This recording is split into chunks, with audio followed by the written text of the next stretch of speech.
And welcome back, everybody, to the TV show podcast. I'm Jay Black, joined as always by the spectacular Rhea Hughes. How are you, Rhea? Hello. And the ever excitable and happy Angelo Cataldi. How are you, Angelo? I got my Sixers jersey on, and I would like to say that I would like to lodge an immediate complaint against Miss Rhea Hughes. Yes. This damn Harrow that she recommended last week has hooked me totally. Told you would love it. It's really good, Rhea. It's on How Hulu. awesome is he? Rhea was right. Ian Grufford is his name, and the redhead you mentioned. That's the only reason I watched it. It's really, really good. Rhea hit another home run with Harrow. Watch it. It's good. Well, I am He's glad. Also, and just to let you know, that lead actor has a very messy divorce going on, which if you want to go look that up, that's kind of fun too. Well, kind of fun. That sounds like a party. Well, wait a second. He, like, in real life, he's having a divorce. In real life, I mean, real messy. Oh, wow. Crazy ex-wife. Aren't they all? No comment. Yes, we are. All right. Well, I wanted to hop right in to talk about the results of last week's TV draft, where you guys got to vote on who had the best team put together solely of Apple TV originals. Just as a quick reminder, Rhea had Slow Horses, The Morning Show, Shrinking, and The Reluctant Traveler. I had Ted Lasso, Mythic Quest, Severance, We Crashed, and Spirited. And Angelo, he's going to throw his arms up in triumph here, had Coda, Tetris, The Greatest Beer Run Ever, Bad Sisters, and The Big Con. Well, we had a thumbs down for The Big Con, Rhea, or is that just for Angelo General? Most of his. We put up the poll on my Twitter. There was links in all of the different descriptions. I got to think next time I'm not going to list the names because I feel like my Twitter feed, it was my feed.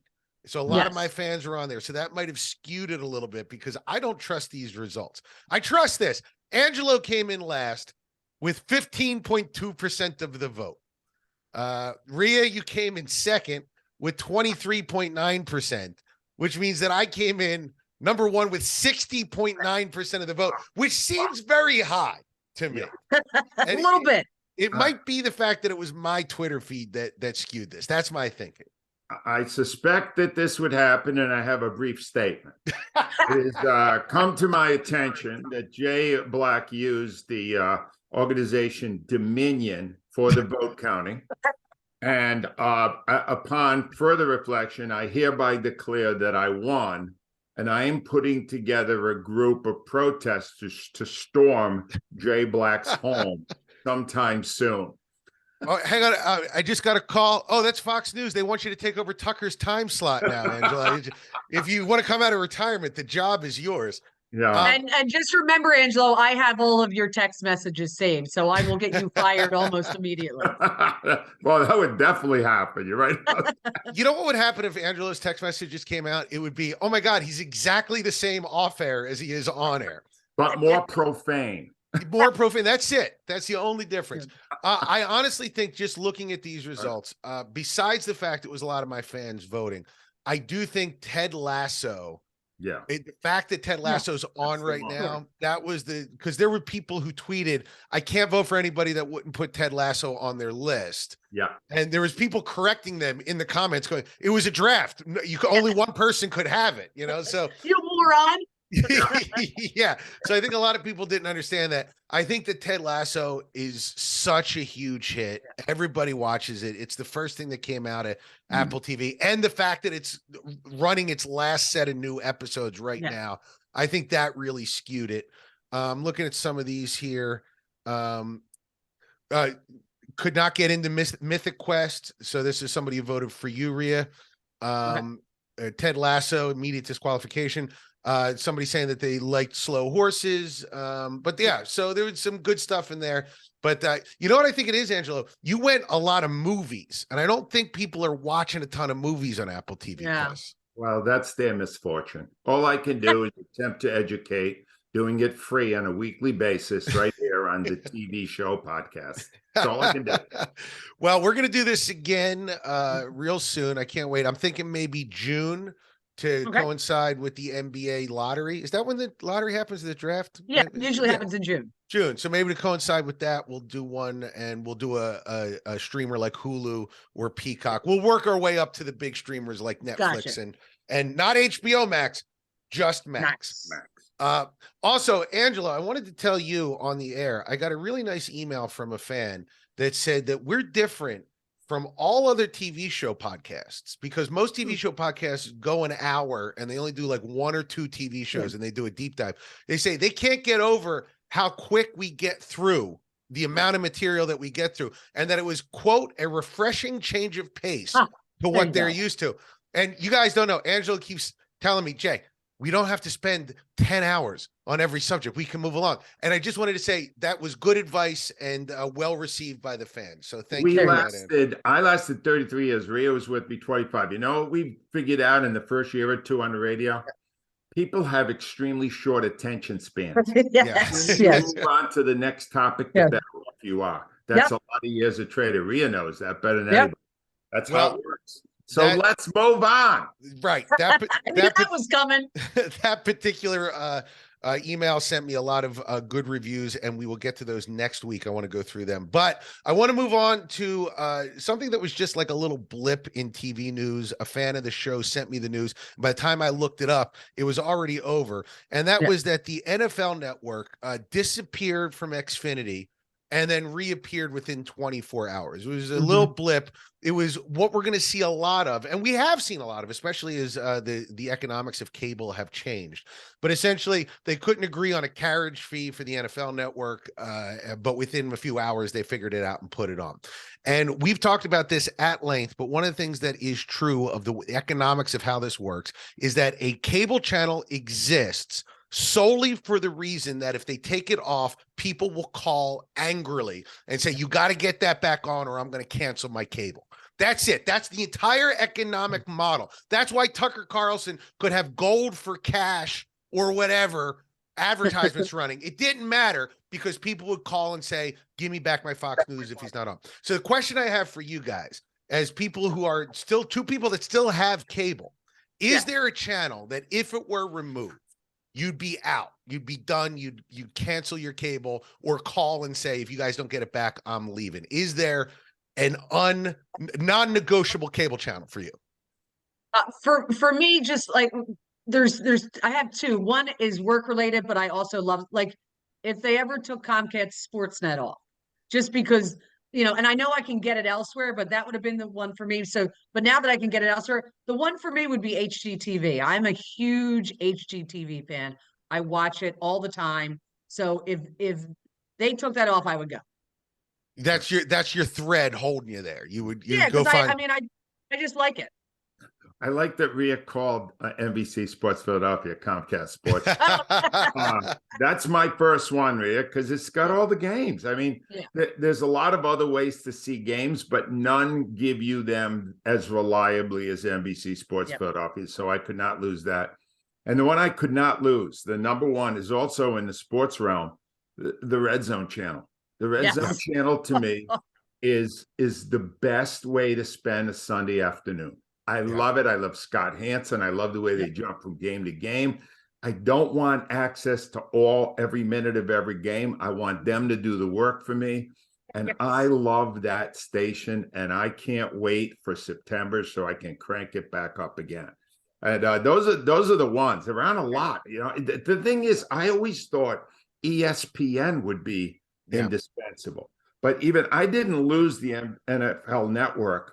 I watched the NFL Network during the draft more than I did ESPN because it gave me the information I wanted without all the other silliness and foolishness attached to it. The schmaltziness, they did it again. They promised they weren't going to do it. So you know what I actually did? I was down the shore and I only streamed down the shore and I had trouble because I had not been down the shore in months.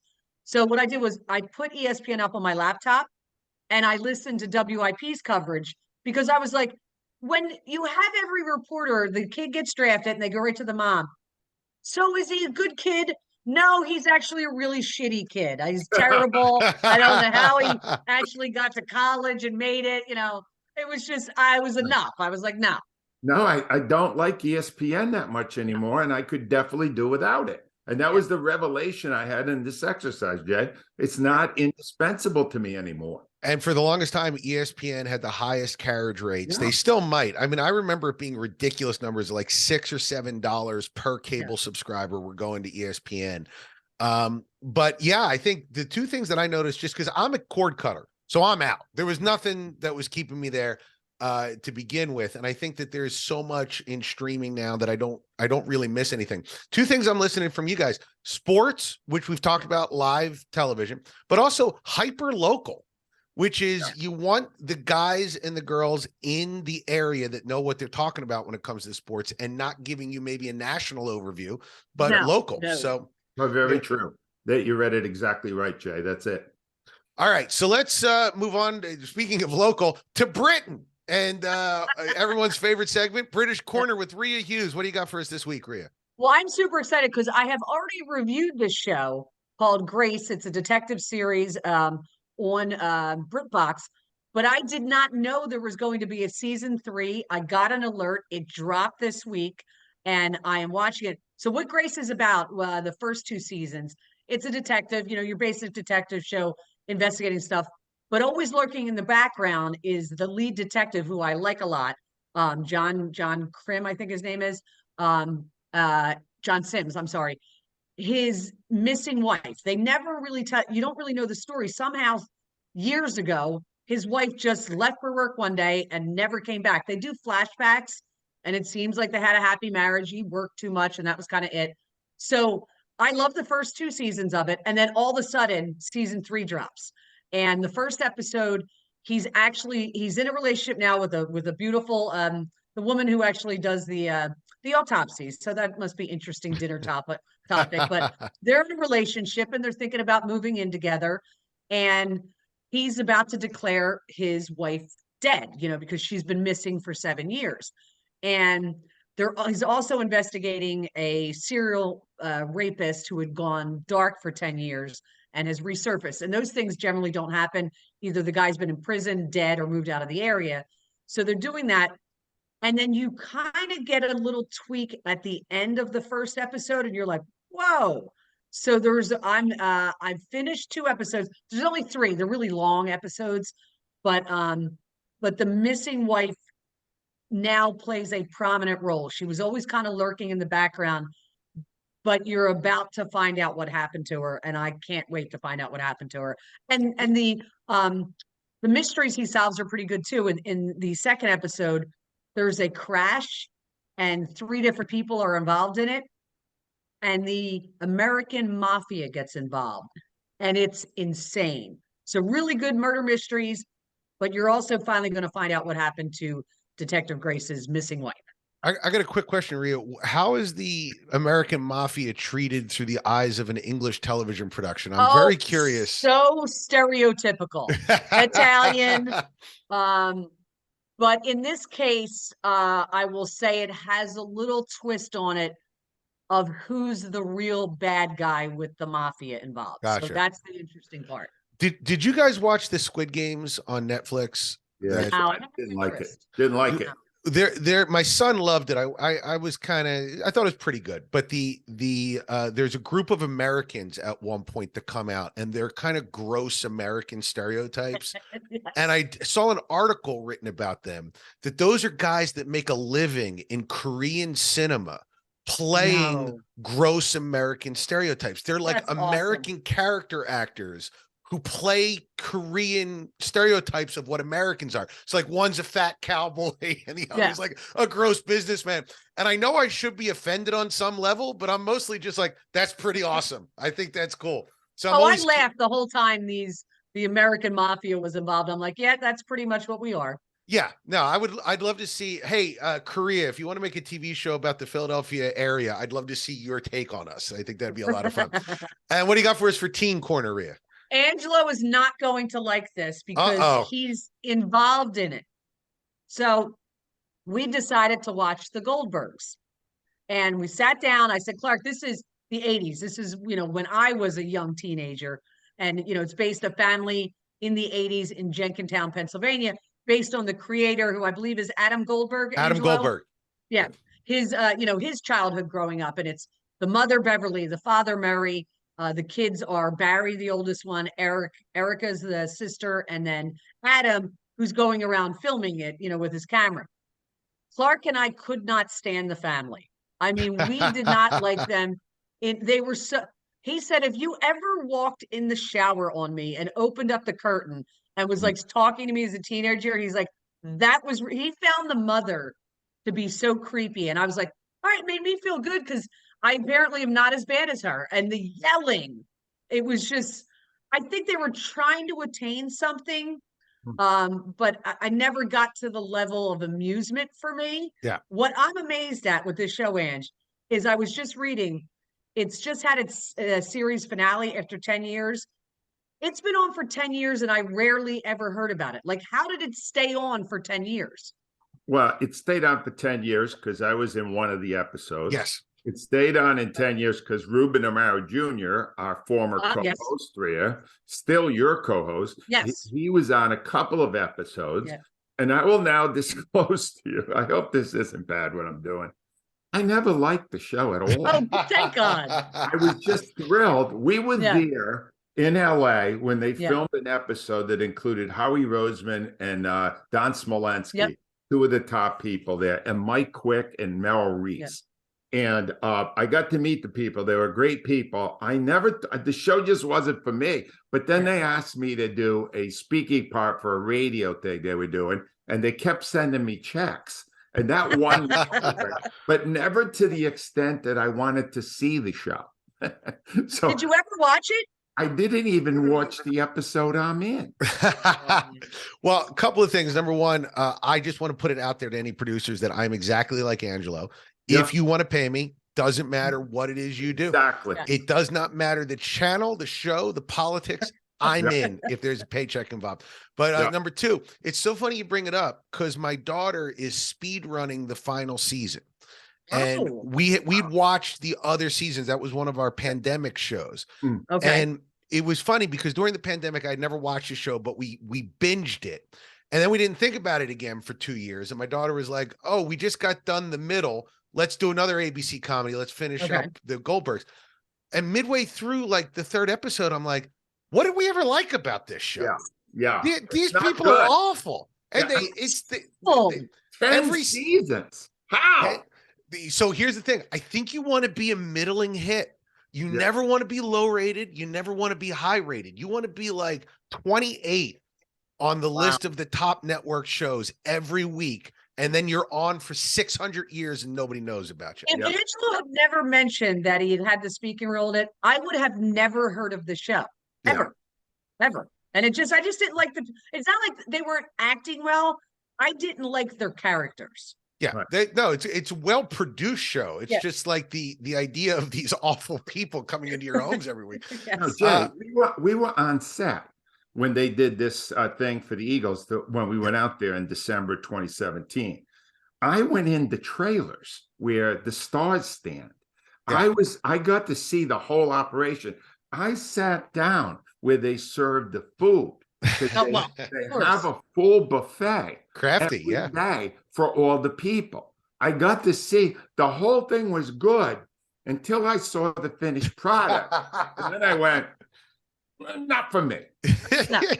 No. But so let's figure out if there is something for you this week, though. Angelo, do you have a good recommendation? I want to reiterate only because I'm addicted to the show. Harrow on Hulu, starring Ian Grufford. It is derivative. I will say he even acknowledged it. The character he plays, he's a forensic pathologist, is very derivative of Dr. House on House. And it's similar in that he's quirky and such, but it is highly addictive and really, really good. And what they do is they give you one mystery per episode and then also have a running thing going on through all the episodes. It's brilliantly done, Rhea. It's a great find by you. Good. And I have a great find as well, even though the critics don't agree. See, I'm not mainstream. I never. No. All right. The critics gave it a 42 on Rotten Wow. Tomatoes. The people gave it a 93. Does Whoa. that tell you that it's good, but the critics won't go along with it? Yeah.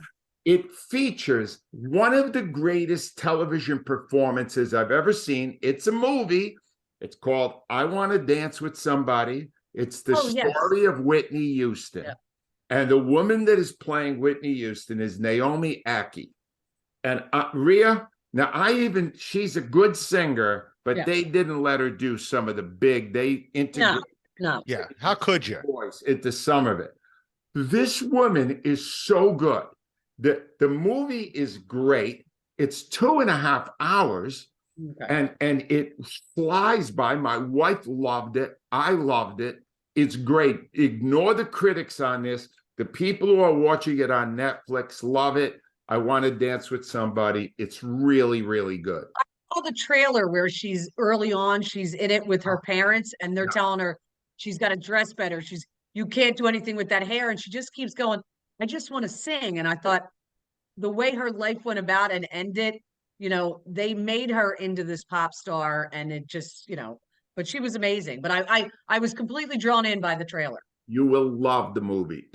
5 minutes in, you will not be able to shut it off. I guarantee it. It's Naomi Ackie is the reason. She's phenomenal. And I'm looking here. It's also got Stanley Tucci as Clive Davis. He plays Clive Davis, and he's great. You know what you love about it? As it progresses, his hairline recedes until it's like a yarmulke, right? But he's great in it too. But she just steals the movie. I'm a secret Stanley Tucci stan. I don't think you there's love very few movies he's been in that I have not enjoyed. His tour through Italy is one of the best things I've ever seen. Yeah, was that on that CNN Plus? CNN. It was on CNN. CNN. Yep. Okay. All right. Well, I'm gonna do a review. I don't know if you guys got a chance to see it, or at least the clip I sent to you of Mrs. Davies on Peacock, which is done by Damon Lindelof, who you might know as the guy who produced Lost and also HBO's Watchmen sequel. Did we ever talk about Watchmen? Were you guys Watchmen fans at all? So. No. Great show on HBO. Damon Lindelof. I got to tell you, I was a Lost guy early on. And as the mysteries piled upon the mysteries as it went on, I by the last season, I was like, I don't even know what's happening anymore. I'm a guy who thinks that last episode of Lost sucks. I will fight anybody who tells me it's a great episode. They wind up these people. I won't get into it. I won't relitigate it, but it was a terrible episode and a bad end to a series that had a lot of potential. Anyway, I believe that Damon Lindelof has figured out the formula for this craziness, which is to make it funny. To make something a compelling, interesting alternate world. Mrs. Davies is basically Google, but if Google became sentient and presented itself to the world as a kindergarten teacher who is there to solve all of your problems. And Betty Gilpin plays a nun, Sister Simone, who does not want anything to do with Mrs. Davies. And Mrs. Davies, the first episode is all about getting her to actually talk to Mrs. Davies, who everybody calls she, but Betty Gilpin calls it. And the Mrs. Davies wants her to go on a quest to get the Holy Grail, Jesus's Holy Grail, and destroy it. And if she does, Mrs. Davies promises to turn herself off. And the way people communicate with Mrs. Davies is they all put like a basically an Apple AirPod in their ear. And then if Mrs. Davies wants to talk to you, they go, may I proxy? And I'm going to just say everything that Mrs. Davies is saying to me, and I'll be Mrs. Davies for you. So anybody can become Mrs. Davies. Now, all of that is insanity. Yes. But it is played with a veneer of comedy on top of it that makes the whole thing palatable in a way that if they had played it straight, I don't know if I would have been on board with it, but it was so energetic and funny and interesting. I give it 4 out of 5 stars, a high B+. It's got 90% on Rotten Tomatoes. I think that's about right. If you're looking for something to distract yourself with, you can't go wrong here. It's weird, but it knows it's weird. And I think that makes it okay. Sounds like Angelo. Saw the trailer. I like a thriller involving a nun doing wild stuff. Yes. It has potential. I'm definitely going to check it out. Yeah. So I'd be interested to hear your thoughts about it next week. Before we go, I wanted to check in with you, Angelo, with our Succession check-in. Where are we at? I'm addicted. Ah, Here's the thing. Here's the thing. All right. I have decided not to binge the first 3 seasons until I see how it comes out. Because these boys and the women who are left, they're going to ruin that company. yes. Oh, they're going to blow that thing up. But I am totally in, and I'm infatuated with the Culkin character, Roman Roy. Roman Roy. That guy is funny as hell with the stuff he has to say. And I have never seen a bigger collection of screw ups in my life. And I just love now the fact that they're all horrible.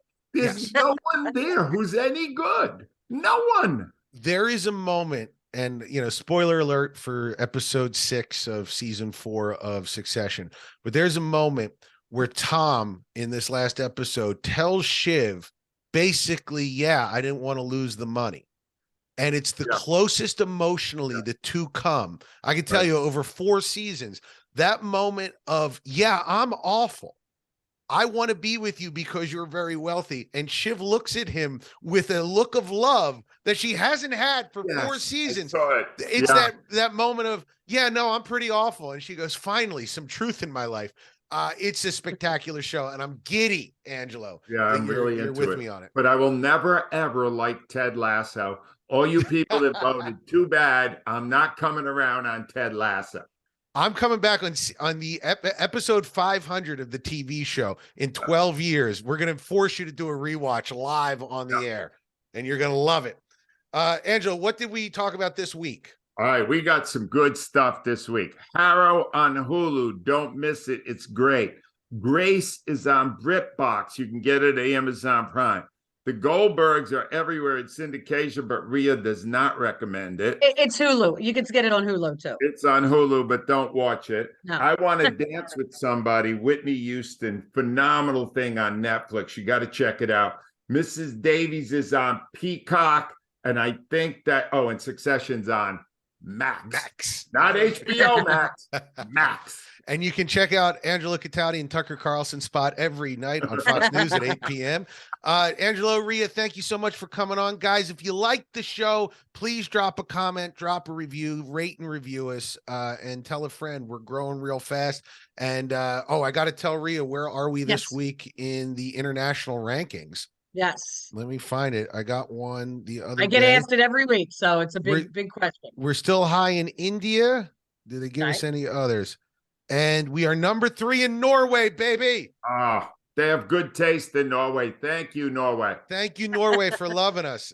Guys, I'll check you out next week. Thank you for joining me.